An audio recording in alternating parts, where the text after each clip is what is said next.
All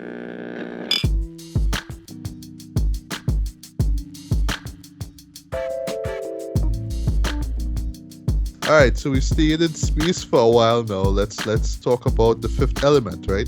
Sure. We could have talked about this last month. That would be May, because the anniversary was May the 7th, the 25th anniversary, that is. But, you were talking about Spider-Man and the Avengers, right? So Fifth Element had to take a little backseat, right? But thankfully first we were like, you know what? We should really still talk about the Fifth Element, right? So I'll just give like my little retrospect intro and then I'll jump into the plot itself, right? So for me, I remember seeing the trailers for this on TV.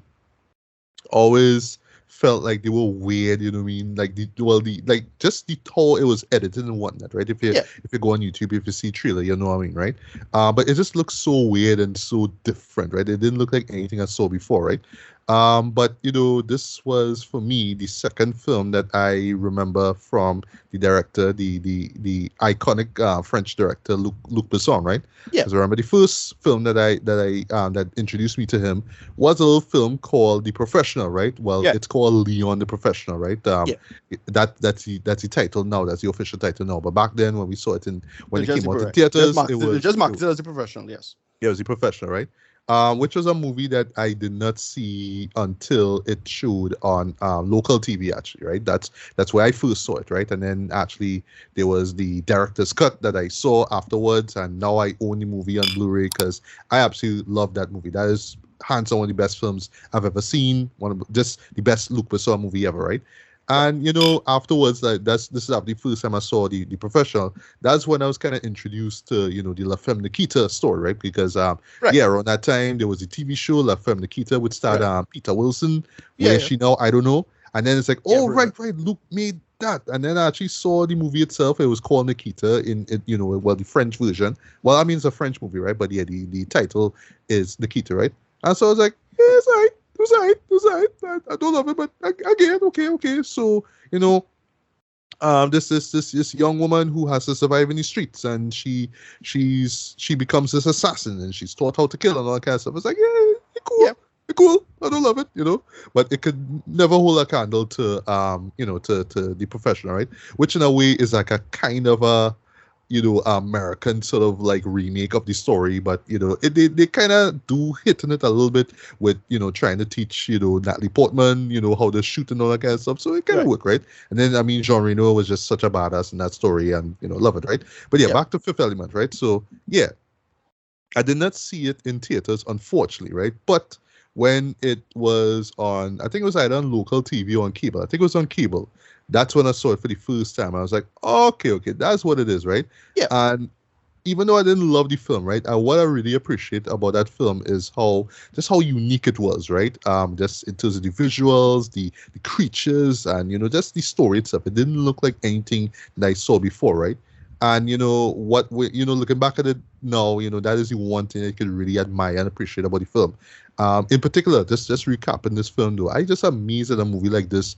Not only got greenlit though, but you had Columbia Pictures pretty much putting this out now. Because what do you really think about it, Jed? This is like, this is a story that Luke. Well, I mean, he wrote and directed, right? But apparently, this was a story that he was working on from since he was like 16 years old, right? Right. But it looks exactly like, a European filmmaker who has his own take on sci-fi comes now and kind of works it into a mainstream sort of Hollywood blockbuster style sci-fi action film.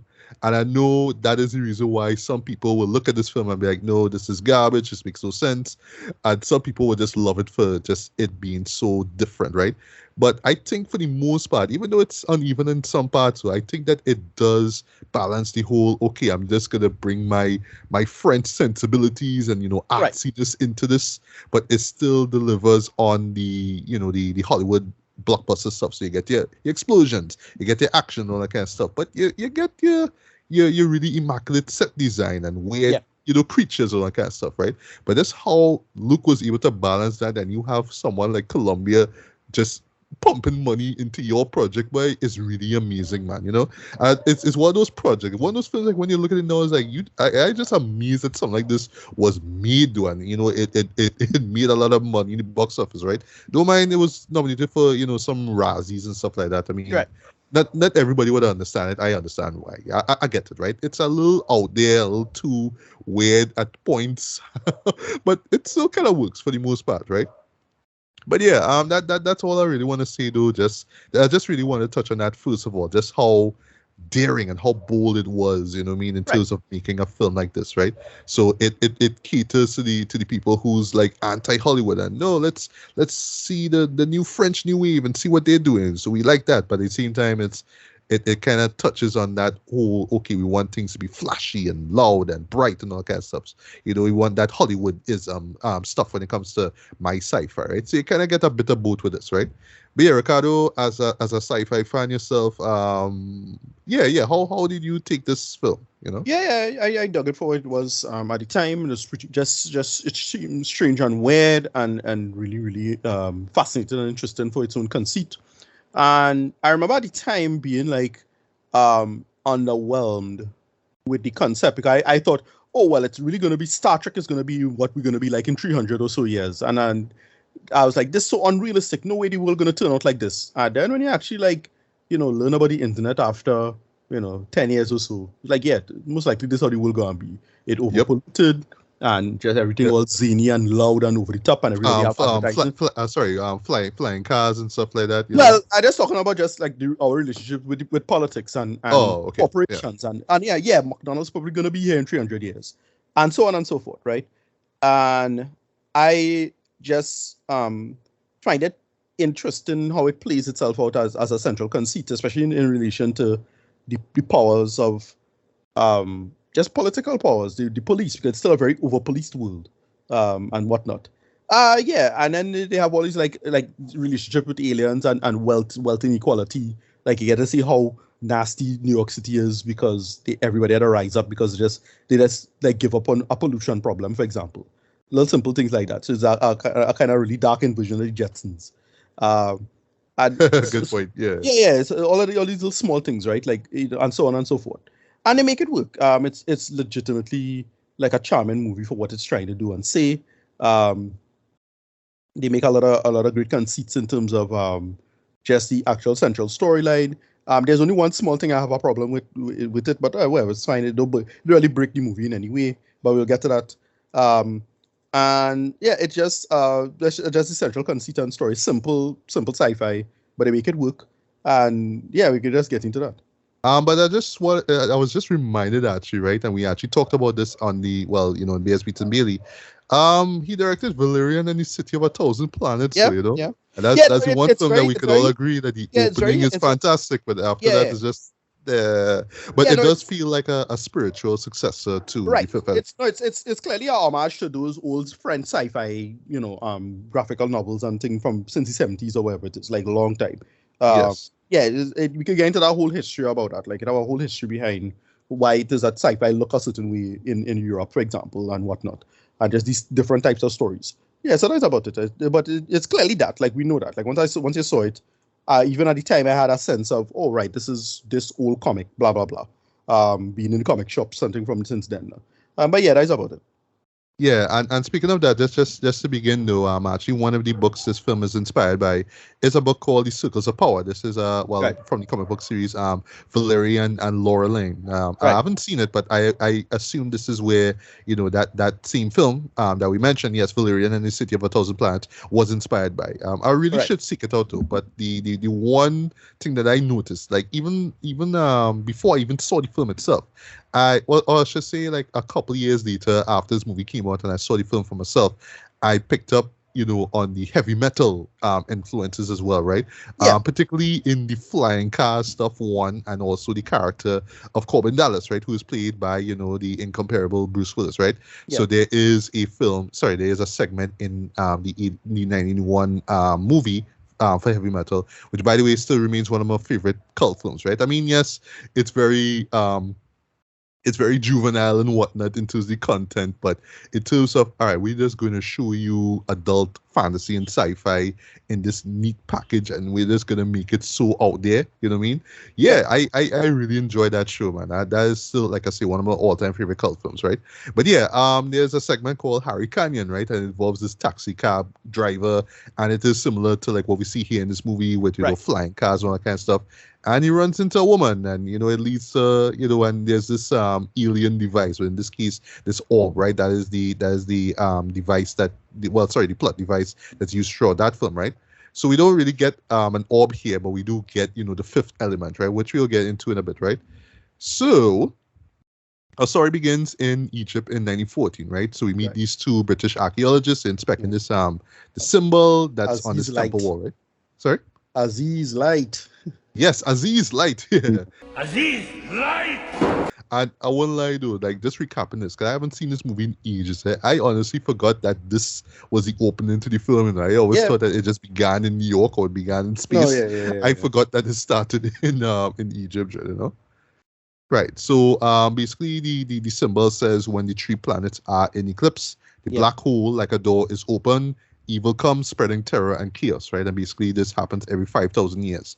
The older of the two basically says that the title, well, and is this long running joke in the film that older characters tend to see title of the film a lot, so it's always a fifth element. So yeah, he's the first one to say it, right?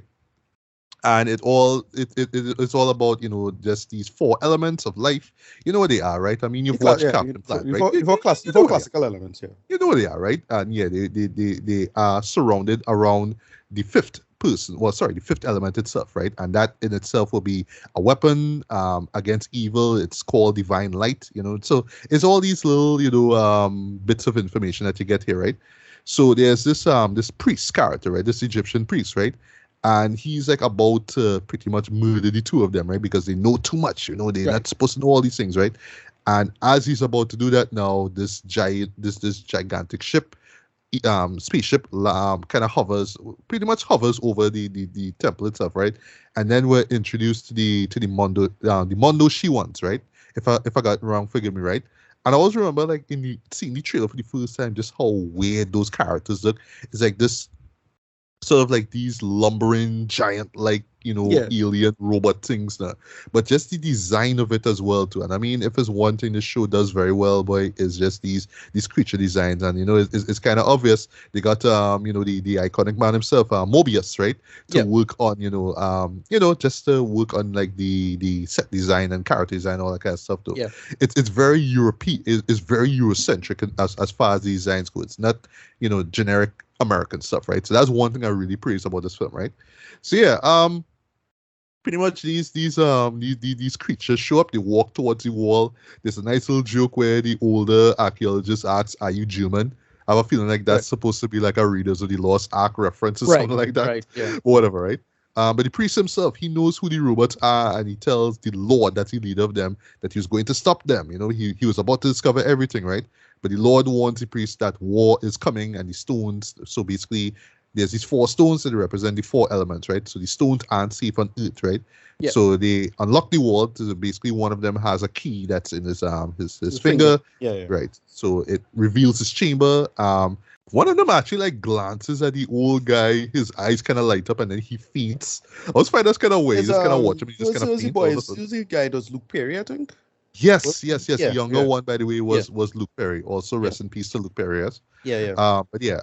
So they and also in the chamber they discover this sarcophagus, right? And that of course is where the fifth element is inside, right? Right. So they take the stones and the sarcophagus, right? And the Lord informs the priest that in 300 years, when evil returns, they will return with the weapon, right?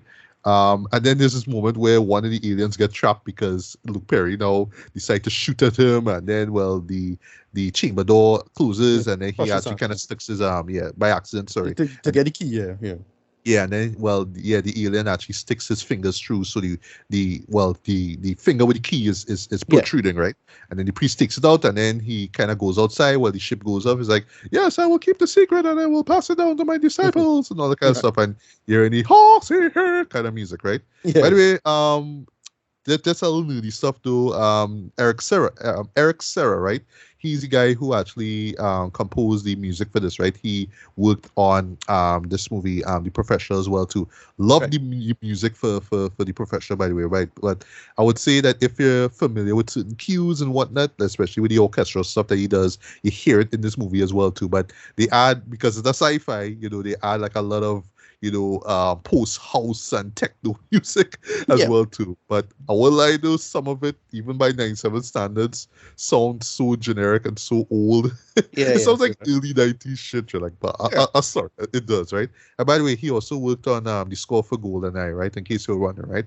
Okay. So yeah, he did, right? So cut to 300 years later now, right?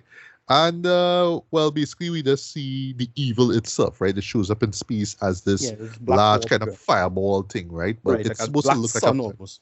Yeah, like a black like a sun, but it's an eclipse. It's that kind of weird kind of lava ball look now. Yeah, exactly. At first when I saw it, I thought it was a black hole, but then when it formed itself, like, no, that's not a black hole, right? Yeah. Well, haven't seen it in a long while, so forgive me, right?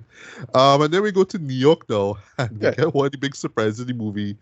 We're introduced to the president of the Federated Territories. Another rest in peace. Played by Debo himself. Yeah. Tony Lister Jr. Rest in peace, man. I don't know. I will lie, the first time I saw that, I was amazed. I was laughing. I was like, oh my god, they got Debo to be in this movie.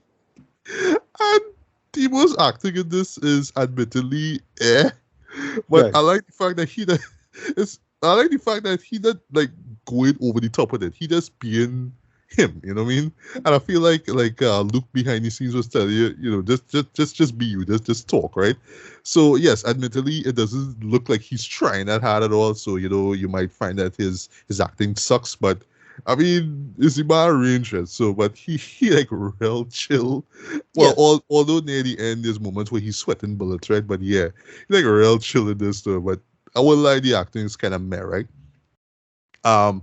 Also, it's amazing that he and Chris Tucker, who you'll see later on, working together in a movie because it's like 2 years after Friday, right? So it's cool, right? Yeah. So we're introduced to Priest Vito Cornelius, right? Who is played by another R.I.P. person, Ian Holman, of Alien and Chariots of Fire fame, right? Yeah. He comes in, he tries to persuade the president not to order a strike on the fireball. He's like, let me shoot at this thing, right? But he pretty much tells him that it's pure evil. Energy. Yeah, it's pure energy. It absorbs energy, right? Yeah. And he tells him that it's pure evil, and evil besets evil, all that kind of stuff, right?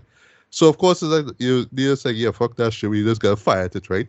But it increases, right? Because as you say, it absorbs energy, right? So it's increasing in size with each attack that it takes, right? And then of course the fireball ends up engulfing the ship, right? That was fired at it, right? And sorry, kind of a 90s cliche. You have to have that moment where the character or the person who's the captain of the ship now, just kind of staring in awe, like, and then he just dies. Like he just doesn't do anything. And the kind of black blood thing bleeding off him. Yes, this is black blood that bleeds too. What is one of those blink and you missing moments, but it does happen, right? That will show up later on as well too, right? You're right.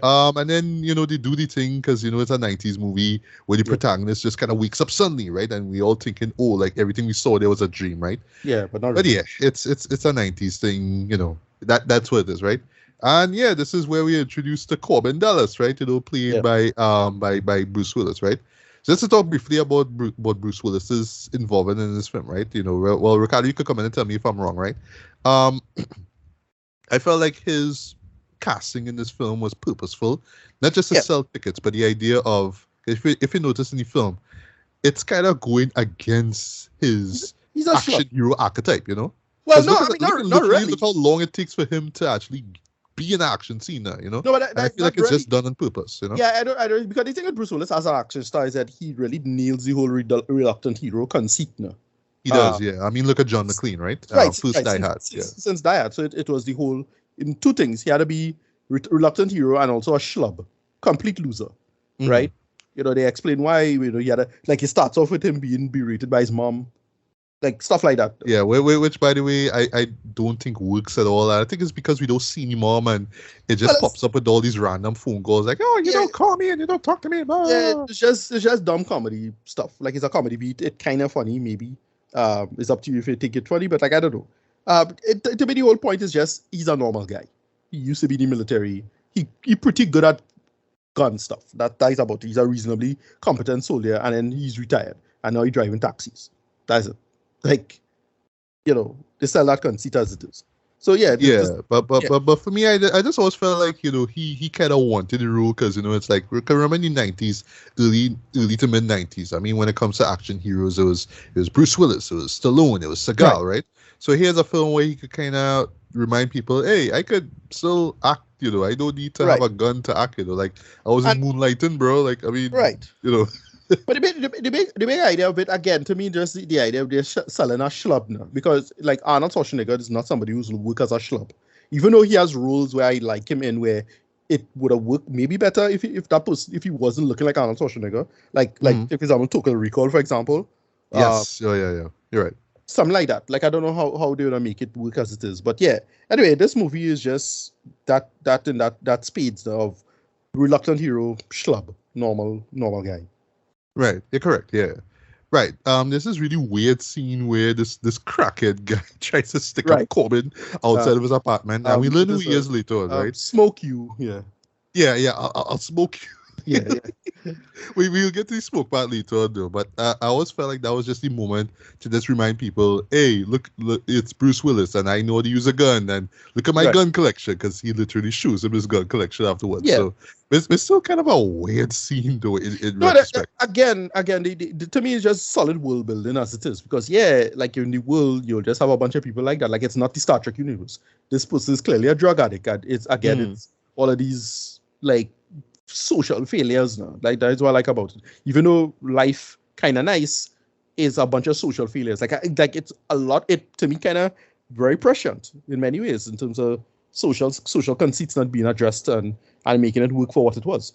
But yeah, I like it where it is. Yeah, go ahead. Right. Whatever future drugs he on.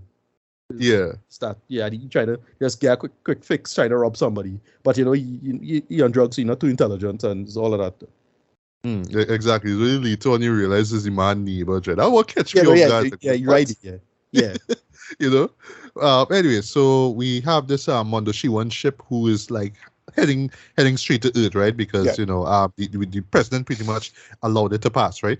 So suddenly these two smaller warships show up, and it's Right. by these sort of ugly ass aliens. They call let me get the name quickly. Yeah, they call the Mangalores, right? So Yeah. they fire the ship. Ship kind of blows up and crashes. And if I just have like one gripe with this movie, boy, like as much money that was pumped in terms of building the world of the Fifth Element, some of the VFX in this don't work Yeah, at so it's around all. 90s. Yeah, it's around Yeah, 90s. so like in case in point, so that ship crashes way now, because it just looks like it just crashes on Earth, but it's literally it looks like okay, like it doesn't even go deep down Well- past the clouds and lands on like some kind of desert, So I It just looks like assume- it just kind of hits and that's the end. So So where does it land? Yeah, no, I assume the ship was just completely destroyed. And because they made a big thing about the quote unquote super person, the Fifth Element. Kind of, well, the person died, right? Yeah. But yeah, the way how it's shot though, it looks like it just Yeah. hits. It just crash Yeah. lands there. But I don't know. It Yeah, just this it looks feels weird. it feels a bit rushed, to be honest. Yeah. Yeah, correct. Right. So the aliens themselves work for Mr. Zorg, right, who is played by the man Myth, the legend himself, Gary Oldman, all Jean- hail, one of my yeah. favorite actors. So Jean-Baptiste, Emmanuel, Zorg. Zorg. Yeah. How could I forget? How could I forget? And so that whole opening with just the camera, and it's the camera just zooming into the logo of this guy. So yeah, he's like, I love that. yeah, and he's just this future Lex Luthor type figure. Just a rich asshole, but more power. He's that character. So he's the main antagonist, sub villain type character. Yeah, go ahead. Yes, exactly. And what was always so great about this him being in the film now. It's like it's the second time he's working with Luke and again playing this over the top villain. I mean, remember the professional everyone. Everyone. Right? Yeah. Yeah. So It's a meme. this case, That's a meme. Yeah. yeah, that's the meme, right? But in this case here, he has his southern accent. And Yeah. one thing, I mean, for me, Gary Oldman is like a chameleon when it comes to his roles, right? Even in this, like even the way how he looks though and all that. I mean, that's out of the way. Just that southern accent though, like for me, I always find was really convincing though. But again, it's just always these unique characters that this guy plays though, you know what I mean? But I love it, right? So we introduced the military team of the president. It's Yep. led by General Monroe, who is played by Brian James. Yep. Late great Brian James, by the way. You remember him from Blade Runner. This is a Yep. movie that is clearly being referenced here. With the world and the flying cars and all that kind of stuff. Very very Blade Runner inspired, right? Yep. And they found this sort of device thing, what they call it, a survivor, right? So they bring it into this lab. They put it in what they call a cellular hygiene detector, right? Right. And a human body is formed out of it, and it happens Right. to Well, be that's you know, right. So that's the thing. They take the DNA. It was DNA. It was still in this glove or something. I forget what it was. Like a glove. it was a glove. Yes. Right. You're right. Yeah, Right. So it's just the little part of the. That's what I assume. The entire ship was just more or less vaporized, and that's what I think you could have got from it. And then the plan was to outright assassinate the fifth element. Now, so like the bad guys kind of won at that point in time because they assassinate the person who would have fixed the problem for them now, like immediately, like that. So, but it was a little unclear with the editing. But so that's you kind of piece that together after. Yeah, exactly. So in the chamber now, a human body is formed out of it, and you realize, well, it's none other than Alice herself. Yeah, Mila Jovovich. Jovovich, yeah. Yeah, Jovovich, right? This is the small problem I have with the movie. This is something that I get is one of these things that don't super bother me, but like I kind of get why it'll bother some people. She's supposed to be, this united human, and she's looking like the whitest woman on the planet. Like, okay, boy. yeah. Well, I'll talk about her in a bit, right? But if it was a different actress and you just make she a little browner, a little darker, a little mix-up race, then it would have been fine.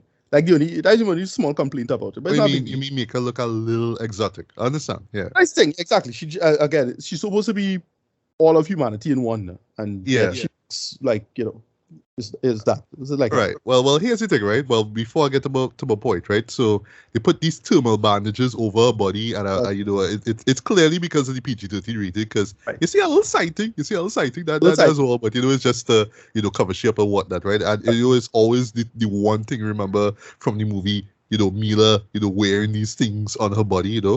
But for me, like how, in retrospect, how I see this, right? It's really playing on the whole, remember, it's the 90s, it's the whole slim European model archetype, because, it's the world of fashion. So yes, she must be slim. She must have this particular look. She must look or sound European. It also gets into something. Yeah. It also gets into the whole born yesterday superhuman person, which again, very stereotype. She born yesterday, literally. She don't have any intelligence. She like a little child, but she have powers. That weird. Like there's a whole weird conceit in fiction. Like right. Grown beautiful woman, but mind of a child somehow. Okay. Yeah. Yeah. It's clearly not an easy thing to play around with, right? But yeah. And I like how the film sets up the whole multi-pass joke early on, when the general is weaving his idea and saying, if you want out, you're going to have to learn to develop those communication skills. Yes. And she gets pissed. She punches a hole through the chamber and pretty much knocks him out, right? And then she escapes, right? And you have a nice, a nifty little chase. You know what? Then you get the iconic moment where she's out in the ledge and she sees the city and all the flying cars now, right? And then of course that leads to the iconic shot of her just jumping off the ledge, right? That was all over the map. Right. So again, this is one of those shows that again have I don't know how big the budget is necessarily, but some of the moments look cheap as hell. So. Like when she jumped through the wall, it's clearly foil. I noticed that way. That is some Barbarella shit. That's how far I go back with it. That is some Barbarella shit. It looks shockingly cheap at times, but whatever. Yeah, go ahead. Yeah. By the way, I mean Barbarella, French comic book, right? So yeah, that's clearly what they're going for, right? So yeah. And as you'd guess it, I mean, she crashes through the roof of Corbin's cab, Exactly. The convo that they have together is so cute because she just starts going off in this either language. Right. And Corbin is just kind of watching. She like, who is this chick and why she crashed into my car? But again, is the whole allure of the the European model stereotype thing, right? Yeah. So I mean, he's smitten by her. I can't believe him, to be honest, right? I like when she says, Nella dindo, jella boom. Boom, yeah. I understand boom. Bada boom. Big bada boom. Big. Bada big boom. Big boom. Yeah, big bada boom. Bada boom. Big boom, big bada boom. Like, yeah, Yeah, bada boom. Yeah, big big bada bada boom. Yeah, right. Right. It's so New York though, but I love it, Yeah. right? A police car shows up, and then Corbin's told that she's This- supposed to be arrested, right? Yeah, this whole thing is so cool and well done because it's two things. One, well, yeah, we kind of meant, well, I kind of forget, but yeah, we'll mention it now. Just the set design stuff. So, like in the beginning, when he had to buy the Chinese food, that is this big floating junk. Oh well, that actually shows up like later on in the But that was film, though. But later. yeah, I thought that whole Chinese junk moment was Yeah. excellent. Yeah. It's another Blade Runner influence scene Right, as well too. exactly. Because So in this world you have the Asian guys who sell you food, right? right, It's that. and it plays like it's Tokyo, a little bit of Orientalism, a little bit, right? But there's the whole mix between special effects and Practical yeah. stuff. Yeah. And the floating cars thing, it just looked damn good. Just traffic scene still holds up. Yes, it does. Yeah, it does. I mean, you could talk for days about the background VFX or whatnot, but Yeah. the cars themselves, like Yeah, it just looks the great. physics, it looks Yeah. great. It still Yeah. looks great, right? Mhm. And that's the one thing they remember from this movie as well, too, right? And then the film itself, right, does this really subtle reference to Leon, right? Right. Where the girl herself asks Corbin for help, right? She sees a sign in his car with like a child's face and the words "please help" on it, right? And then she says "please help," right? So if you remember in Leon, there's a moment when Natalie Portman kind of walking through this crime scene. That's after family got killed, and then she's pressing the doorbell of Leon's apartment. It's like, let me in, please help, and she's crying. And if you listen to the music in the background, it's very familiar to that orchestral music that you hear in Leon as well too. So like, all right, Luke, that's cool. I like that. And of course, the hero is hesitant. Like, no, I can't. He's like, all right, cool, I'll do it, right? And then we get this pretty dope, actually, by today's standards, chase scene as well too. Yep. The car chase scene, really, really dope Yep. too. Although if I just have one gripe with that scene though, the McDonald's product placement, right? Like, I mean, No, but again, I didn't have a problem with that because, like, it made no, I okay. understand. It's the future. I understand, but it's Right. just so in your face, though, Yeah, well, yeah. No, that's something I don't have a problem with it because that's the real world. Like, like one of the big complaints I remember, Man of Steel had a big complaint about it, and it would have those product placement. And it was like, no, like product placements make sense in the real world. We could debate if it should show up in the scene and how you frame it, but sorry, that's the world. Like, it have product. Well, I was about to mention like the last few Transformers movies and Michael Oh, Bay God, directed. that- I mean, Those that's are like the poster child of how not to do product placement. Right? Yeah, exactly. But like to me, there's no bottom. And again, I was like, I remember at the time saying McDonald's not gonna exist in the future. Like, because my brain was still at that time when I was at that age, I was still Star Trek brain. Like, no, everything's gonna be open and we're not gonna have like corporations anymore, anything like that. No, sorry. Like, it's gonna definitely have corporations and they're gonna be ahead of the curve on that. So yeah, go ahead. Yeah, you're right. And while of course, she escaped the cops, right? And from all the chaos, she passes out, right? And before she does that, she says, "Priest Vito Cornelius." Right. And of course, Corbin finds Vito's address, right? He lives in an apartment, right? And he brings the girl to his apartment, right? Yeah, he had me one son. yeah. Well, is his son, right? I thought it was just like a assistant. Okay, it was his son. All right, didn't know. Oh no, didn't know. I always thought it was his son. Is his assistant? Maybe I'm not sure. Because I always didn't get a sense that it's his assistant. I think. Because I don't remember is the whole priest disciple thing. So that's what I was going off. Yeah, I didn't think it was. Yeah, I thought it was. Again, I probably missing. Yeah, I probably got that wrong. Yeah, it's his. But like, how we get somebody like that in this time? Like children would care. Children would care. I don't know. To follow the in the year 200 something, whoever it is, in the year 21, whoever it is. Yeah, well, it's 22 something. This year, 22 something. Yeah. Right. And they actually noticed this tattoo on her arm, and Vito notices like, oh my God, this is the Fifth Element, right? There's a funny bit now where Corbin tries to kiss her while she's asleep, so sort of like some Snow White shit, and then like she takes his gun, actually, like Corbin's gun, and points it at his head. You know what I mean? I like that during the little standoff now, they learn each other's names, and she just trails off and gives this long name. I was like, oh, well, what's your first name? Lilu? Okay, all right, my name is Lilu. And that's just such a cute name, Lilu, but whatever. Right, so basically Vito learns that the case in which the Mondo Shuans kept, right, where the 4 stones, right, was stolen. And we learned to the person who stole it was Zorg himself, right? Right. But there's a nice twist where the stones weren't in the case to begin with, right? They were given to Right. someone else who Lilu pretty much has to meet in some hotel, but she needs the address, and then they learn it's on planet Folston, right? Yeah. This by the way, which was advertised early on as part of this Yeah. tourist package thing Right. with A competition, like a Christopher's lot of- character, right? Yeah. Yeah, With yeah. what, sorry? No, yeah, it's a competition. Right. Like, This yeah. competition, you win, to go for 2 weeks, at this Right. pretty much this cruise ship on our planet. That's what it is, a Right. cruise ship on our planet, right? And they learn that there's this charity ball that's taking place on that, the following day, as in tomorrow, following day after the events of all this, right? Yeah. There's a brilliant moment afterwards now where Zorg, right? And you learn that he's this weapons manufacturer, right? So Right. he's telling his assistant of this red button that, the button. So pretty much, he's selling the Mangalores' gun, this Yeah, and ZF-1. listen, this is still one of the coolest sci-fi guns ever, in my opinion. I far. know, right? With I was this- watching this. I was the like, ZF-1. this is clearly like the inspiration for like many sci-fi first-person shooters. Like, Yeah. all right, we need to look ZF to this film. Yeah, the inspiration. ZF-1. The ZF-1 is a damn cool gun. Like, it's a kind of a shame we never get this in a thing. But yeah, it's basically like all the sci-fi shooter guns in one. Like, it is a ton of these guns there. Especially you have this cool one where the bullets going back to the original, the Homan bullets thing. Yes, Yeah, that is badass. Like, Yeah. it sounds silly, but when you're watching by like that, that is badass. I love that, right? So there's a great bit now where he's selling them the guns now, but they like, to them is all about honor and all that kind of stuff, right? They just really want the stones, right? Right. But Zorg is like, yeah, I mean, go out with the guns, if anything, right? But there's a moment where he tells the assistant, I wonder if they'll find out about the red button that's at the bottom of it, right? Yeah, And one of them presses it, and Yeah. it's just the framing, right, of Yeah, the no? shot here, right?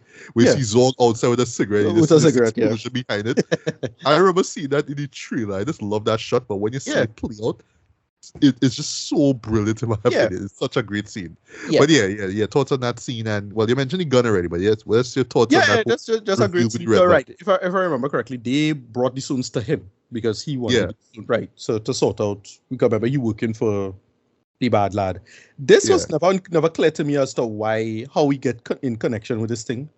Because you have the phone call and he was bleeding from blood later on. Oh yeah, we see that later on, yeah. Yeah, but I couldn't really follow like how exactly he connect to this thing. I couldn't follow that. I don't even think the show even explains it, Yeah, to like, be honest. like, But why we'll this- talk about the scene later. Yeah, okay. Yeah, anyway, go ahead. Yeah, right. So there's a convo scene that follows right afterwards between Vito and Zorg, where because we learned that Zorg actually came by Vito's place. Right. He was an art dealer, right? Art dealer, sorry, right?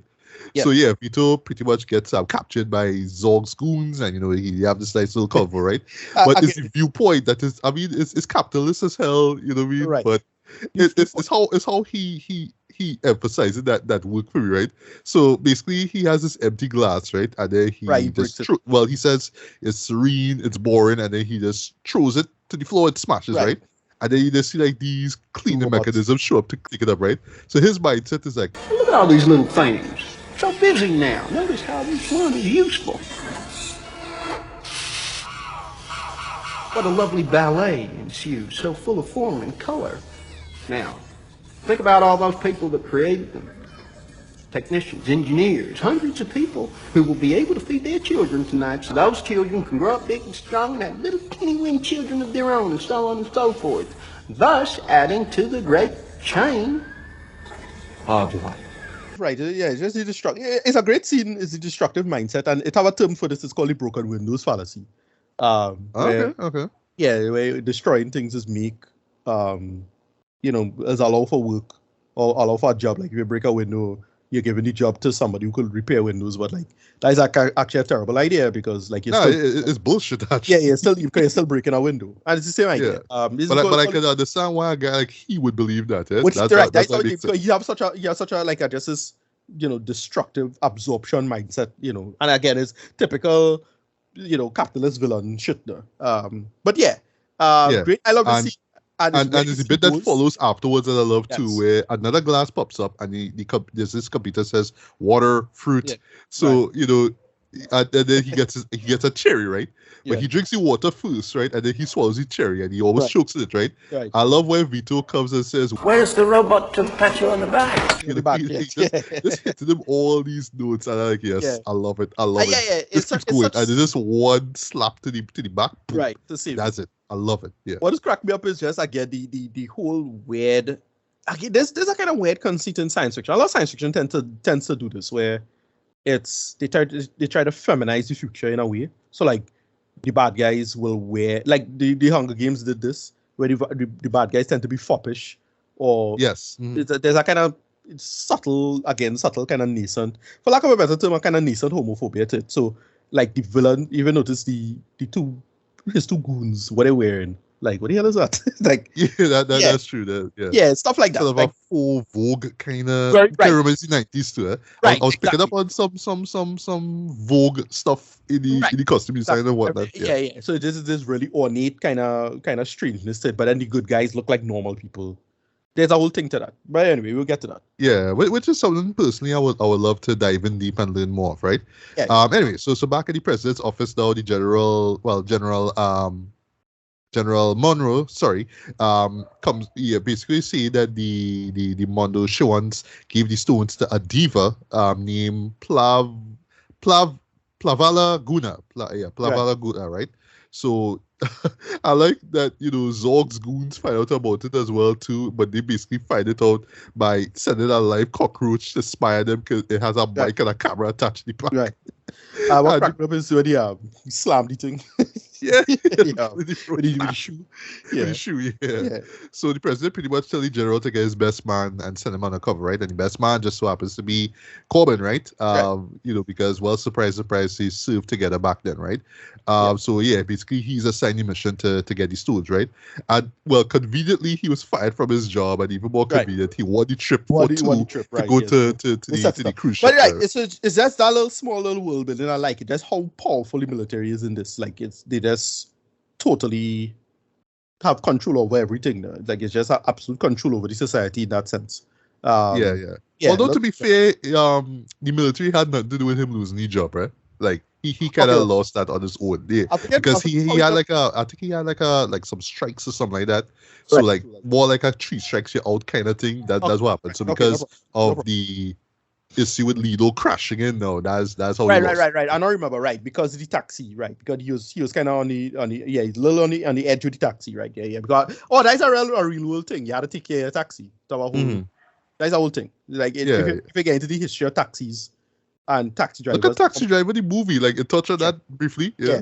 But it's particularly acute in today's age of what do you call it, Uber and whatever it is now, where taxi drivers really taking an L now. So that's about it. Yeah, go ahead. Right. So because this contest now pretty much broadcast throughout the city, Vito finds out that Corbin won, right? Like how he kind of shows up real need those tickets, oh gosh, man, like he ended up using Corbin's gun because Corbin left the gun back in the apartment. That was real sloppy, bro. Like, dog, don't leave your gun in another house, bro. Like, what you doing, right? So he's like trying to persuade him to get the tickets there. And then you have, it's the 90s after all, so you have to do the whole, okay, hide in here, and nobody's here. So they do that thing. So they try to hide the soldiers. They try to hide. Eventually, they'll hide Corbin and not Corbin. Vito and Lilo. They do that. They do that thing. It's a 90s shit. And they do, and they do the idea of I'm a meat popsicle. I forget which line that was. Right. I'm a meat popsicle. This is what happens because right afterwards, conveniently, the police show up because they still looking for the Gilda. They're still looking for Lilo. Sorry, right? Right. And there's a nice little moment, a little blink in the miss moment where Corbin takes this name tag, that was on a wall somewhere, and sticks it on his cracking neighbor's door, right? So they come in now, but before that, they went by his apartment, and they asked him like, what I think they say, is there like a human in here? And he says, I'm a meat popsicle. That's what he says, right? And then afterwards, they go by the crackhead guy, and I know it's the late 90s. They want to maintain the PG-13 rating. They want to have kids there. So it's like, fuck you. I like big just say fuck though. Just one fuck. Just one. Fuck. No, yeah, Fuck you. Yeah. What is that? What is that? What is that? What is that? Right? But anyway, he gets arrested in place of Corbin. I thought that was a really, really like smart idea, right? But the plot thickens now because we learned that Zorg's assistant was the one who tipped the cups, right? So the plot basically was for him to take his place in the airport and head down to Folston there. But the Bangalores now, they end up cornering the cops. They end up shooting a few of them, and they take the crackhead's body. So their plan is to use him to get the Folston, to get the stones before Zorg does, right? So, you know, and spoiler alert, both plans fail miserably. Especially Zorg's assistant. He pretty much get blown up for his failure. I was like, jeez, but like this. It's like, oh, and you just press a button, boom, he's gone. I was like, wow. Yeah.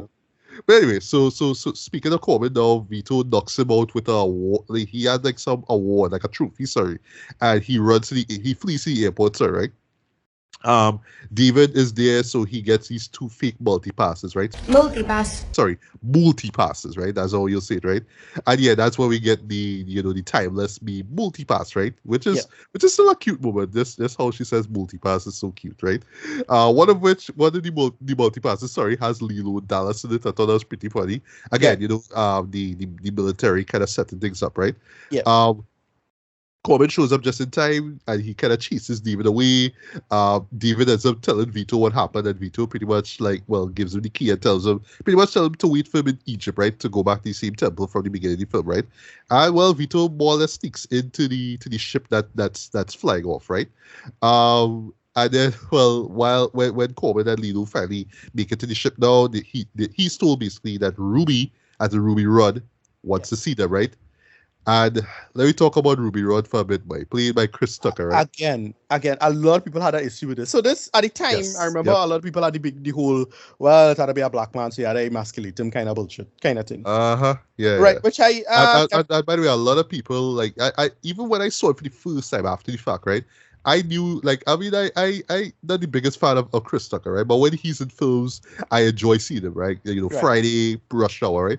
But I knew, this role in particular would have pissed off a lot of people because of how loud and obnoxious he is, Yeah, but I thought this character, again, I thought it was quite prescient in terms of, where the internet is now. Because just anybody know what an Instagram, all these makeup influencers are. We live in this. He's exactly that. He's a exactly that. And social media influencer. Exactly, pretty much. If you notice, he's talking about, is this show? But the way how he talks, the way how he moves about, is almost like you could just picture him with a smartphone and a tripod, and lights around him, right? That's pretty much it. Yeah, exactly. Yeah. And we see cameras and things floating about, so we know millions of people watching him. But because we don't have the conceit of what a smartphone culture would be, it just felt like, he's just a radio star, right? Because at the time, that's what it was, right? But no, it's actually, to be fair, Ricardo, he is a radio. He's a DJ. Because I was looking around, I was like, wait, this camera's around. This camera, we talking? It's almost like everybody should be seeing what he's up to. But it's no, everybody listening to him, Right, which is odd. Which is odd because it's the future, but whatever. Yeah. No, I mean it's the prediction. There's predict the future, but they don't predict it. They'll just get something dead wrong, and so they're still acting as if radio is still important, or at least audio. I was like, no, it'll just be streaming. That's what it is. It's a streaming influencer, makeup influencer. I forget what is these popular makeup influencers nowadays. It have one who catching some, I think, underage thing the other day. I forget the person's name. Oh, I know a couple of names, but they escape me right now. Jeffree Star. I know him. He's really popular. Right. Yeah. Right. Anyway, so it's that. It's that. Oh, sorry. James Charles is the person I'm trying to remember. Right. James Charles. I heard your name. Yeah. Right. So it's that. It's that. And then, look, we live in the age of Lil Nas X. Yeah. Yes. That's the character. I mean, look at how Ruby dresses, though. Exactly. That's stuff, right? Yeah. But how they play the character is that, look, we know Ruby, he acted all effeminate or whatever it is, but he still fucks, right? It's still they have and the movie literally stops there to show, he's kind of doing this to fuck chicks, right? Yeah, but it's at that level. There's literally a bit where he is legit going down on one of the flight attendants, right? Which is still kind of bold and daring for a 90s, summer blockbuster movie to go, but that's that French sensibility, of Luc Besson clearly on stage. Exactly. Yeah. So if they play it like that, you're not sure what Ruby is, pansexual, it doesn't matter. It just transcends He's just he transcends sexuality. Because at first I was wondering if he was bi or if he was. It really it's either bi or metro or pan, you know what I mean? But it really matters. It kind of doesn't really matter, you know? Yeah, but let's quickly on him as, because while I was watching this, like in retrospect, I was wondering like if he's like some sort of like some sort of LGBTQ icon in film, but actually I just did a little googling and it's like no, not really, because it's clear that he's not really in the spectrum per se, but I would say like his beehive, like the 3-4 guys that follow him around, they're clearly gay, right? Which is fine, you know. Yeah, but they play the conceit as it is works, and I thought it was quite prescient for what it is, you know, because it really feels like what's called the show, the Drag Race. Okay, I thought you was gonna say Pose for a sec, but Pose too. Yeah, the whole ball culture, that whole what you call ball culture, it's that, right? It's clearly that whole conceit of which that totally alien to me. The only reason I know about it is because of Janet Mock. That's the reason you know. But it's ball culture, RuPaul's Drag Race, that whole thing, which is very popular now. I'm not sure, but it seems to be quite popular. Those shows tend to always trend on Twitter and whatnot.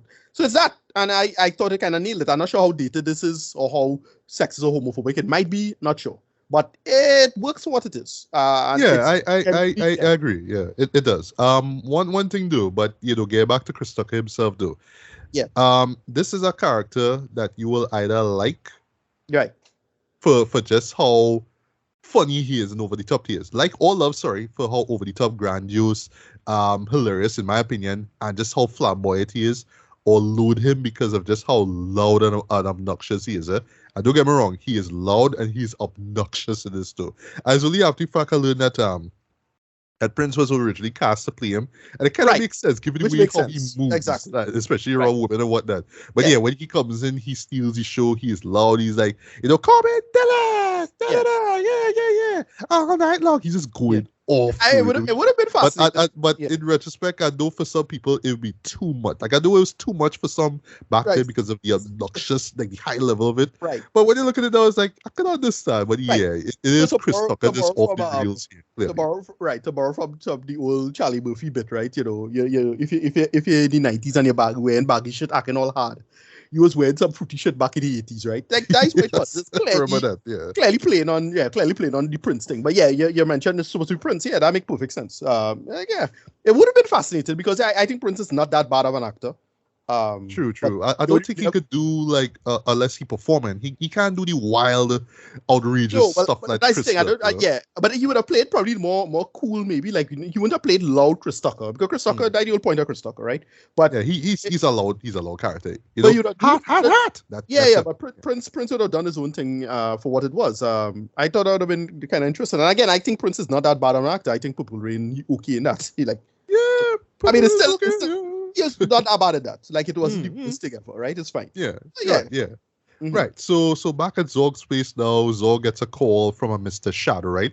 And you know, the scene keeps cutting back and forth with the fireballs. So it implies that, you know, it is because the show unfortunately doesn't really answer the question, it's, you know, either the fireball or some figure that's in it, right? But it's clearly the fireball itself, right? Yeah. And you know, that's where we get, in my opinion, you know, this WTF moment where, you know, the way how, you know, Mr. Shadow's talking on the phone and Zorg's clearly in fear, right? Yeah, you see the black blood literally coming down from the top of his head though. Like literally, it caught me by surprise. Like, what the fuck? What? You know what I mean? But it works. So it's just in terms of a WTF moment, right?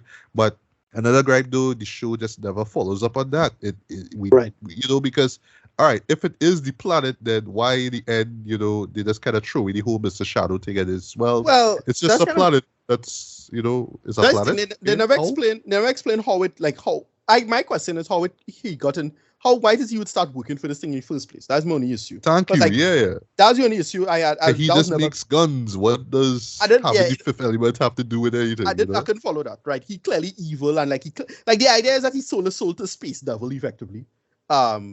You know, to be that wealthy and powerful, blah blah blah. So now he had to pay the bill come due now. That's how I kind of see it, but like I still don't get how was the history behind that. And it had little cool little moments like when he started absorbing these satellites to make the call. Like I like like that. Yes. That was a really clever moment. I won't lie.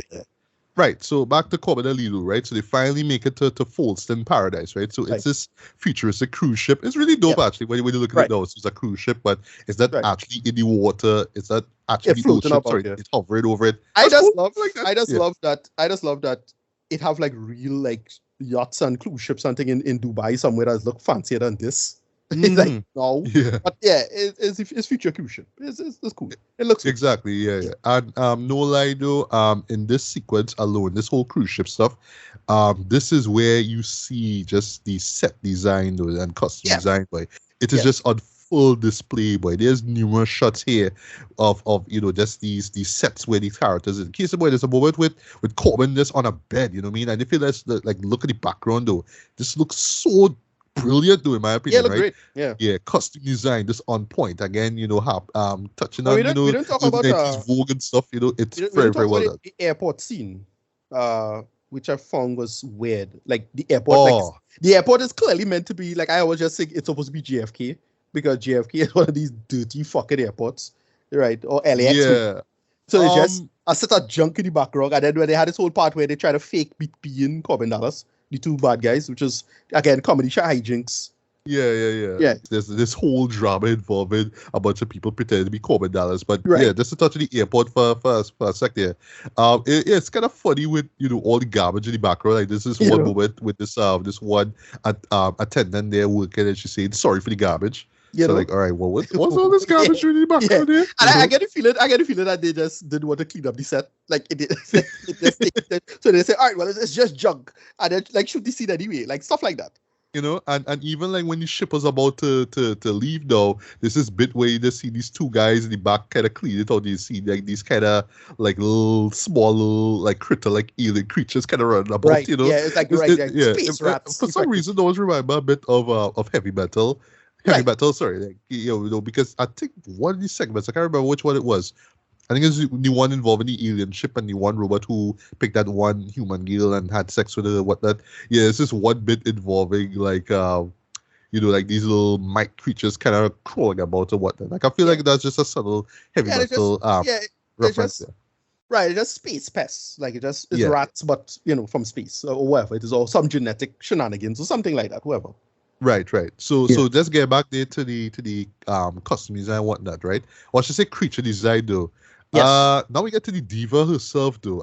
Right. For me, looking at it now, it's very pre-Star Wars prequel trilogy. That's how he looked. How Yes, she looks. I do think so. Yeah. Yeah. it's That very- that very sort of princess- silvery blue. very Princess Amidala. Yes. Ornate Yeah. state. Yes. Right. And you could see just the little xenomorph influence as well too, Right. with the shape of a head. Well, The, okay, so the, that- the that sort of look a little- appendages that come off from the side. That look a it's little kind of xenomorph. that look kinda. like that look a little cheap because it looked like a balloon. It looked clearly like a balloon. Okay, I thought he was gonna hop on the appendages themselves looking. Nah, cheap. nah. I just find the stuff behind the head. I find they can make a better effort with that because it looked like a balloon.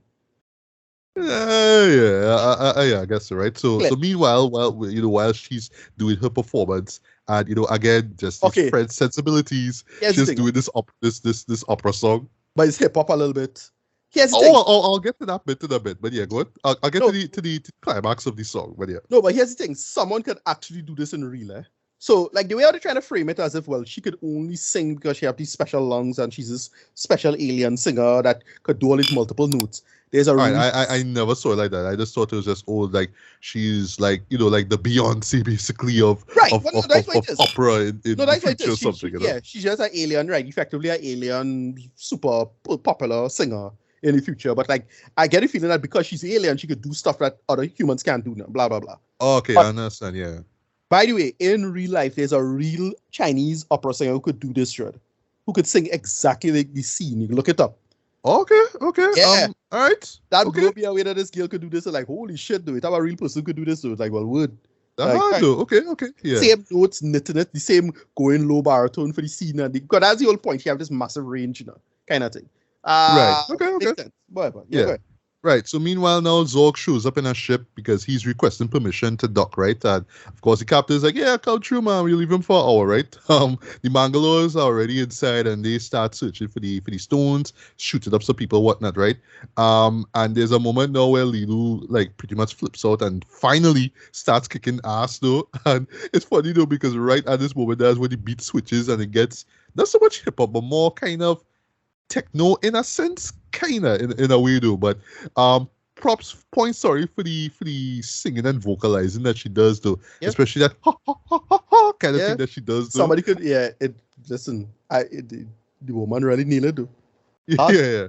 Overall, the scene is really campy. Yeah, Especially like the music and stuff. The music is like Yeah, it just- so it just- retro. yeah. You know, But like, I know, I it works, find it that works. song, is a complete bop. It's hard. It's like bam, bam, bam, and it's like, Yeah. yeah, there's that hit song there. Like what? Yeah, yeah, and you know, it's clearly a fun scene. You could see Yeah. Mila just having fun, you know, kicking up, you know, Mangalores, doing a Neo, you know, come Yeah. here kind of thing. Right, You know, what I mean? yeah. Yeah, it's cool, Yeah, it's you cool. see, You know, yeah. like you're having fun with it, right? Yeah, And then the Mangalores basically start shooting up the hall itself, right, where the concert's taking place. They take the captain hostage. Oh yes, and by the way, even Vito is taken hostage as well too. right. The diva gets shot as well too. One Right. bullet to the stomach, right? My God, but like her fall is so graceful, Dread, but You know, it laughably slow, Dread. Like it's like, You know. why me? Why? As that slow mo, she legit like just fall like boom. yeah, It's funny, but it works in a kind of campy kind of way. But anyway, Zorg plants this bomb in the Right.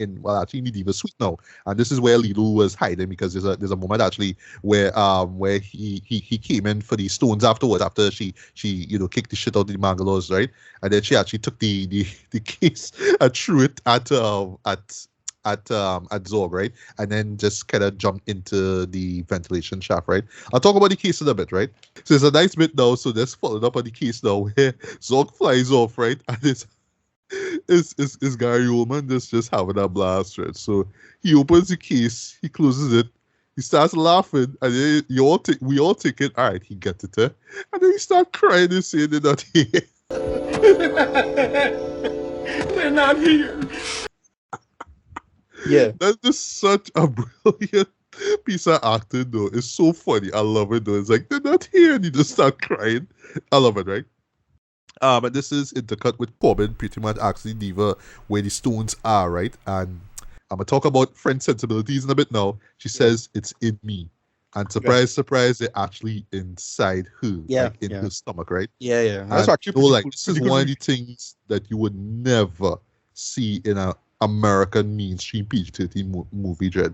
Yeah. This is so artsy, it's so European. That's what I say. So Eurocentric, Dread. That one reveal and how you see it, but that would have never work in a Hollywood movie unless it's some R-rated horror flick and it's way to make the audience turn their stomach or whatnot. But yeah, any thoughts on that reveal that the stones were in her all along?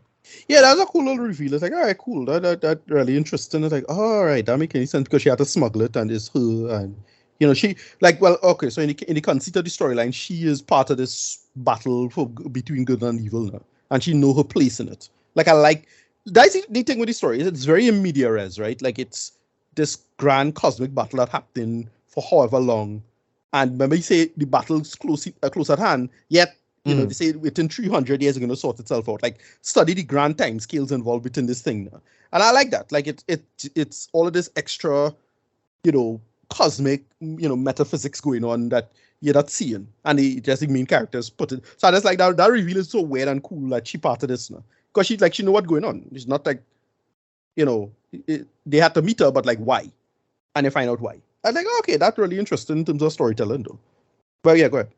Yeah, it is, right? And then, well, for me, I just kind of saw this as kind of like, you know, because the film itself really subverts, you know, Hollywood, what you'd expect from a Hollywood sci-fi, right? Action flick, right? And, you know, this is the moment where you finally see Corbin, like, in an action scene, like, finally gunning down the Mangalores, right? Like, roughly close to the end of the second act, that's when you see Bruce Willis do his action stuff now, you know what I mean? And I don't know, like for me, like looking back at it, no, I always thought that's like a really bold call now to just to keep the audience waiting. Like, all right, when are we gonna see Bruce Willis kick ass? We're gonna see him, start busting guns and all that kind of stuff. And when it happens, though, it's glorious. It's a kick-ass action scene. Very over the top and whatnot, but a lot of explosions, a lot of bullets, a lot of stuff, you know what I mean? A couple of Mangalores get headshots and whatnot. But it's just a fantastic scene now. But I know for some people, what will bring it down is, well, Ruby and his constant yelling. Yeah, that guy just let that, I mean, props to Chris Tucker, boy, but the couple of screams that man let out, boy, some ear-piercing screams that I know for some that are real, like, take them out of the movie. But yeah, I still think that this action sequence kicks ass though. But it's a great fight. It's how long you had to wait to see it happen. I think that's like a really bold, a really smart call on Luke's end, right? But yeah. Any thoughts on the action scene?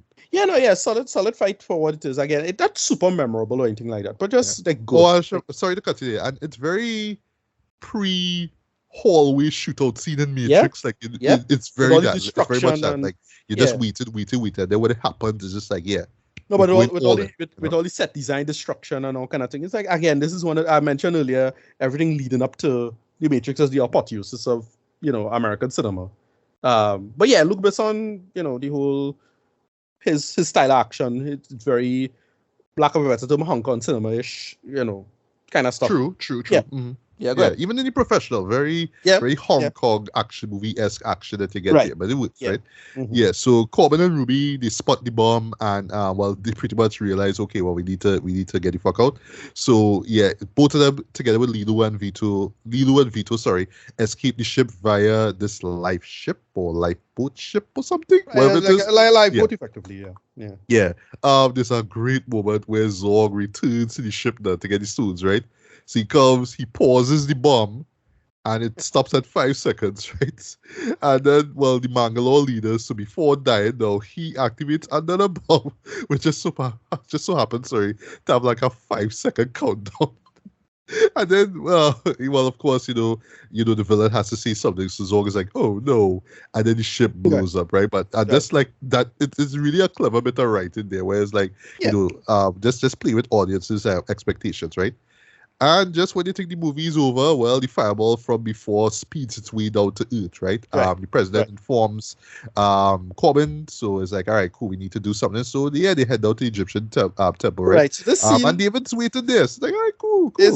I find this scene just kind of weird, and I don't get the point of it. Like, it is work as an emotional scene. Like, just watching it on its own is pretty cool. But like, I didn't get the point of it, so she decided to like type in war in a search engine.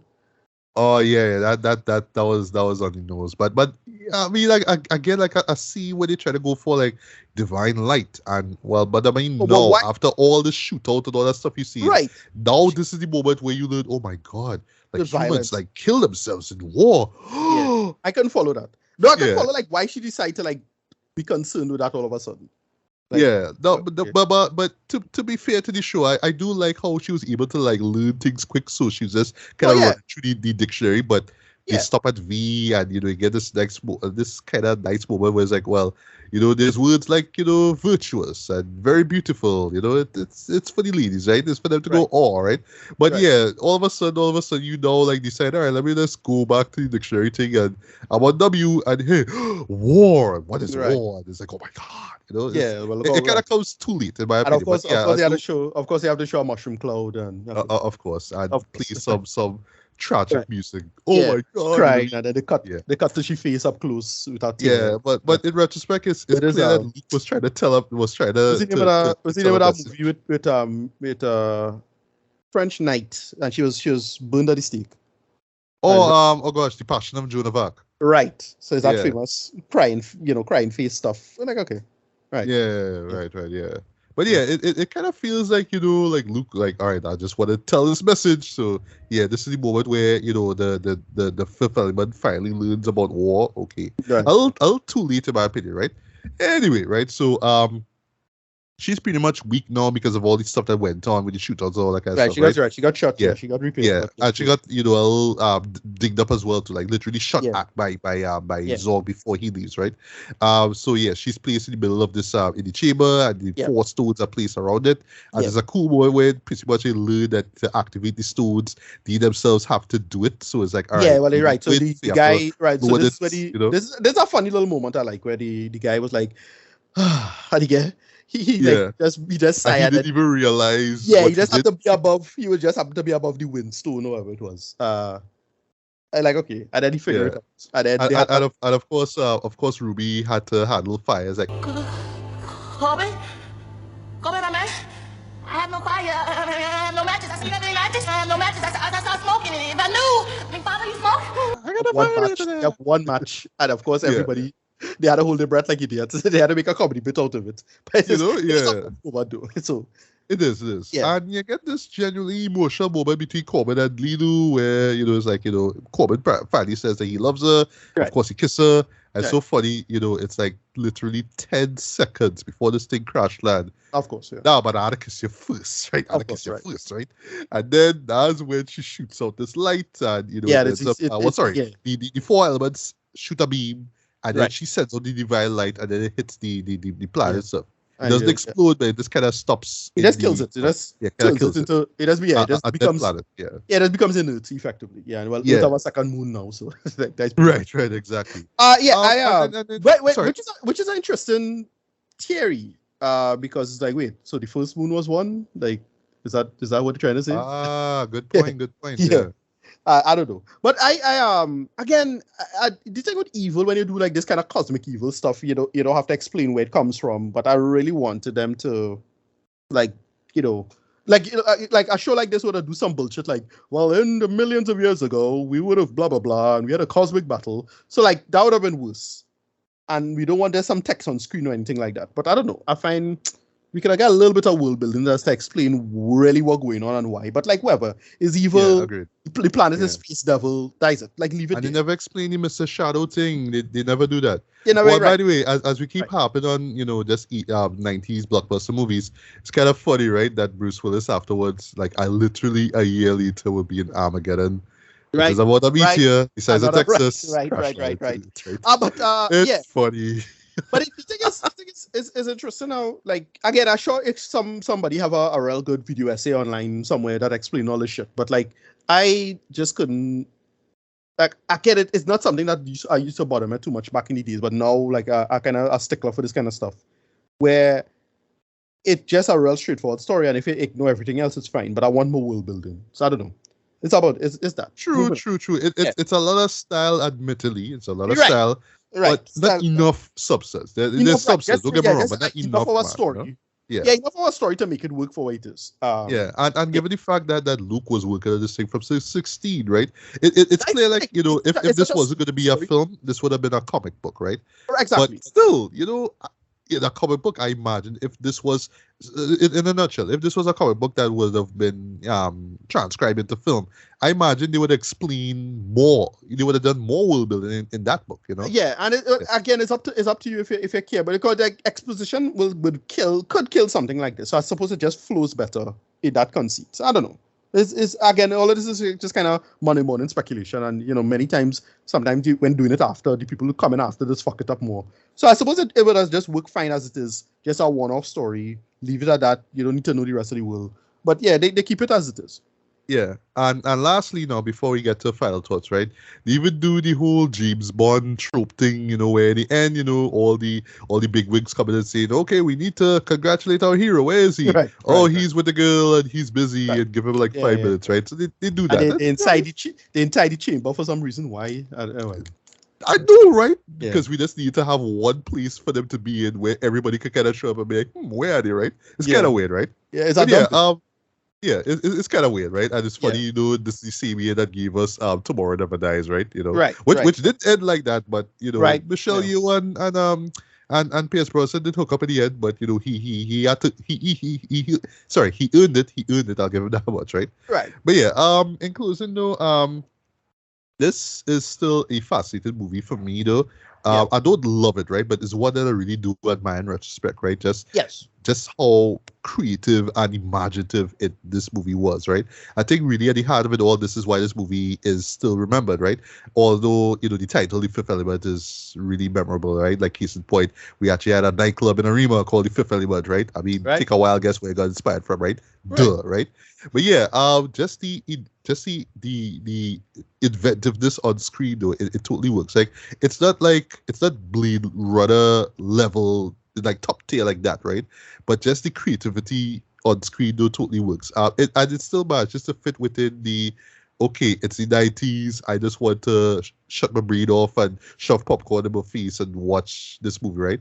I do see it now in retrospect being this cult classic now because of just how weird it is, and rightfully so as well too. And at the same time, I do understand why some people probably would like the film, right? Because it's too weird and it's all these crazy characters and Ruby Rod is annoying, right? I mean, I won't lie, I do understand why people would find him annoying, right?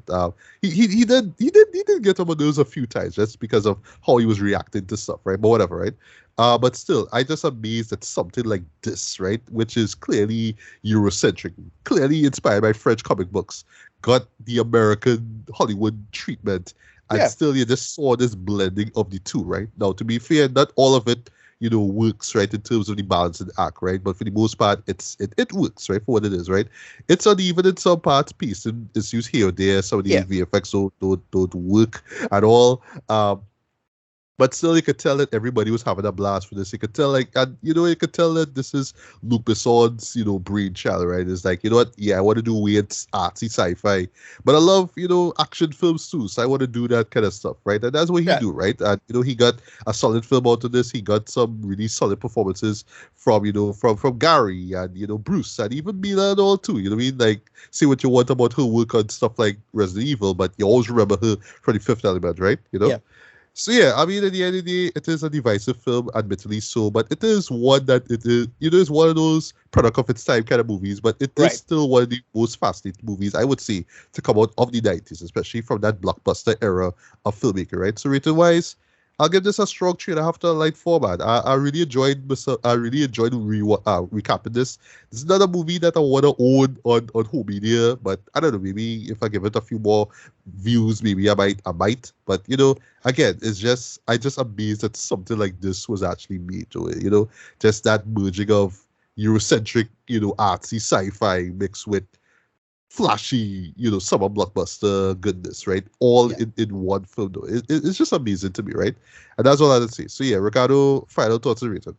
Yeah. This movie is it's not a masterpiece or anything like that, but it's just a film that it felt original, right? It felt, at least to me at the time, it felt strange. It didn't feel like typical space fair or weird. It just really felt really strange and off the wall, very irreverent, and it works for the most part. Again, we there's another TV show that recently Raised by Wolves was cancelled, and I was like, yeah, but that's another weird sci-fi that just kind of gone now.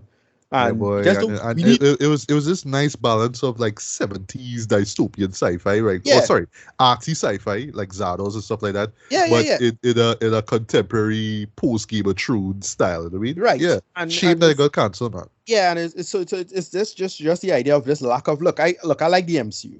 I like the MCU, right? I like Star Wars, I like Star Trek, but it's old fair, right? It's old hat, like in that sense of, oh, well, it's another space opera in this way, and it's another space military, blah, blah, blah, or space knights or something like that. And to get something like this was so strange and it felt different. It felt new. It felt, fresh, for lack of a better term. And there are a lot of sci-fis that came and went since then. Like, we recently had Everything Everywhere all the time, right? So, all at once. All at once. All at once.